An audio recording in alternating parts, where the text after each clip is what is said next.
It's Miss Fitzpatrick. I hope everybody's having a really good day. Both the girls are asleep, so I thought I would take this chance to read you one of my favorite books.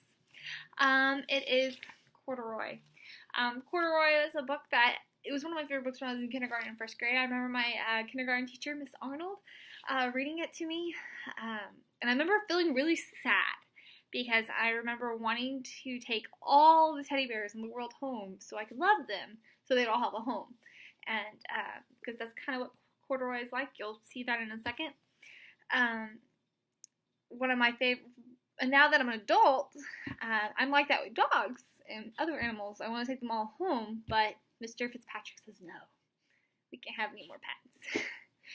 So, another really special thing about this book is it's really old. It has my mom's handwriting in it. It says, happy 6th birthday, Jessica. I love you, Mom. So, the book is 21 years old. My mom used to give me a book for my birthday and for Christmas every year, which is why I really like to give you a book for Christmas in the end of the year. And I always write a little note in it that's special to just you. So one day, maybe when you're Miss Fitzpatrick's age, you can remember me and remember that I gave you a book. Hopefully you keep them and that you read them, because that's something really good you could be reading right now. That and Mayan. Miss Owen shared that link on the information on Twitter. So check that out. Okay, without further ado, Corduroy. Oh, and then the question that I want to ask you is, how does Corduroy make you feel and why? Super easy. How does it make you feel and why, okay? So let's get started. Corduroy.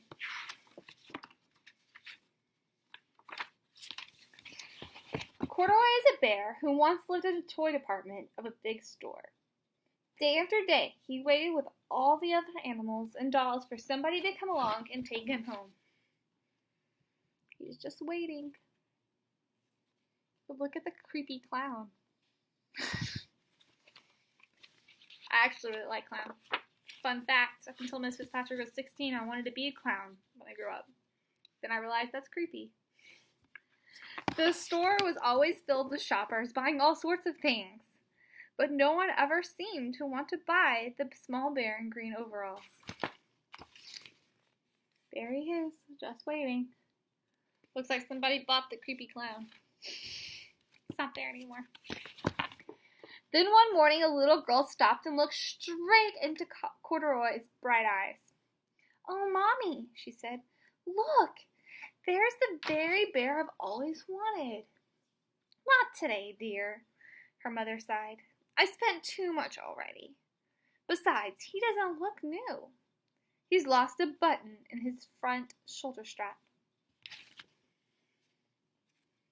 Poor Corduroy missing his button.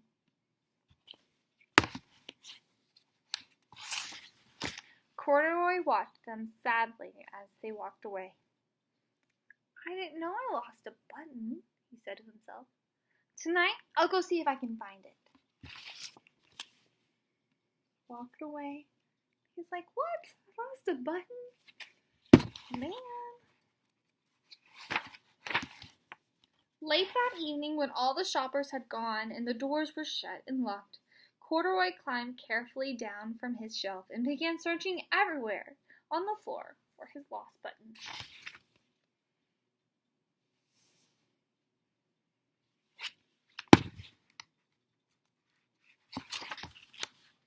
Suddenly, he felt as the floor was moving underneath him. Quite by accident, he had stepped onto an escalator, and up he went. Could this be a mountain, he wondered? I think I've always wanted to climb a mountain. How weird are escalators to people, like, who's never been on an escalator?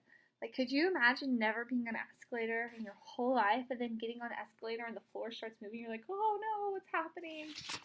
I could only imagine how Corduroy is feeling right now. It's like, is this a mountain? I think I've always wanted to climb a mountain. He stepped off the escalator as it reached the next floor, and there before his eyes was the most amazing sight. Tables and chairs and lamps and sofas and rows and rows and rows of beds. "This must be a palace," Corduroy gasped. I guess I've always wanted to live in a palace.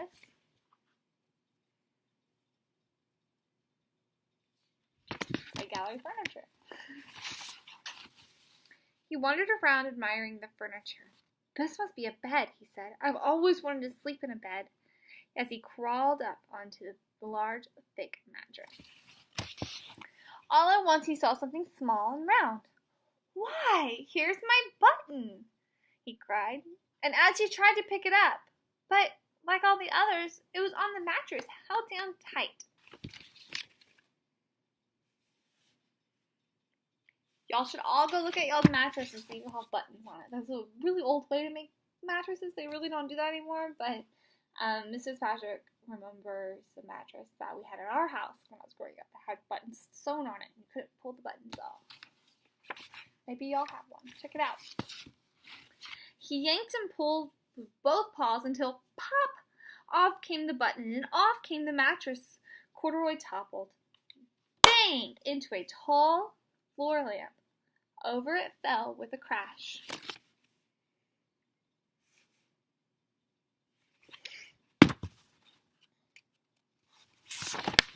Corduroy didn't know it, but there was someone else awake in the store. The night watchman who was going his rounds on the floor above. When he heard the crash, he came dashing down the escalator. Now, what in the world was that? He yelled.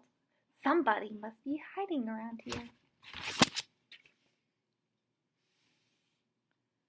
He's probably thinking that there's like a burglar there, and he's like, I won't see that. He flashed his lights over and around the sofas and beds until he came to the biggest bed of all. And under it he saw two fuzzy brown ears sticking out from under the covers. Hello, he said. How did you get upstairs? Look at his little ear. Look at Corduroy's face. He's like, oh, check about. I've always been here. I didn't sneak away.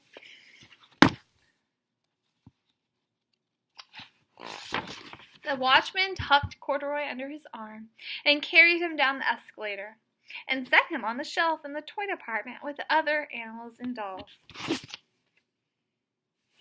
And look, there's a scary looking clown. He's asleep too. Nobody bought him yet. Corduroy was just waking up when the first customer came into the store in the morning. And there, looking at him with a wide, warm smile, was the same little girl he'd seen just the day before. I'm Lisa, she said, and you're going to be my very own bear. Last night, I counted what I saved in my piggy bank, and my mother said I could bring you home.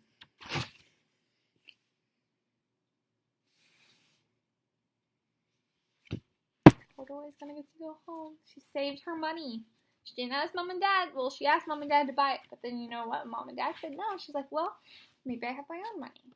That's why helping Mom and Dad out and maybe getting a couple dollars every now and then, you get saved up and buy something really special.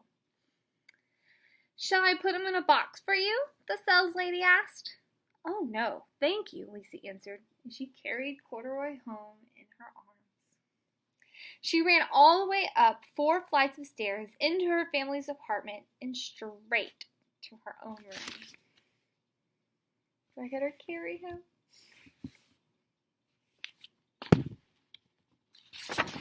Corduroy blinked. There was a chair and a chest of drawers, and alongside a girl-sized bed stood a little bed just the right size for him. The room was small, nothing like the enormous palace in the department store. This must be home, he said. I know, I've always wanted a home. Lisa sat down with Corduroy in her lap and began to sew a button on his overalls. I like the way you are, she said, but you'll be more comfortable with your shoulder strap fastened. Look at her bed and look. And he's so happy because he's always wanted a home.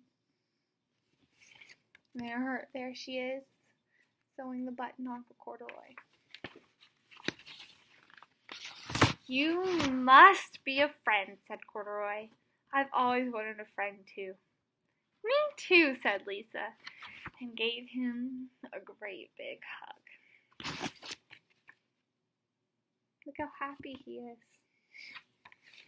So, I want you on Class Dojo, on Twitter, or here on YouTube, tell me, how does corduroy make you feel? I can tell you, it always makes me tear up. I almost start crying towards the end of there. And it makes me want to take all the little teddy bears from the whole wide world home and stuff them into bed with me, and I can hold them all night. Just like I am with dogs now. Even though I only have 2 dogs. Okay, guys. I love y'all. Be safe. I'll be having one more video pretty soon. Be careful. Bye, guys.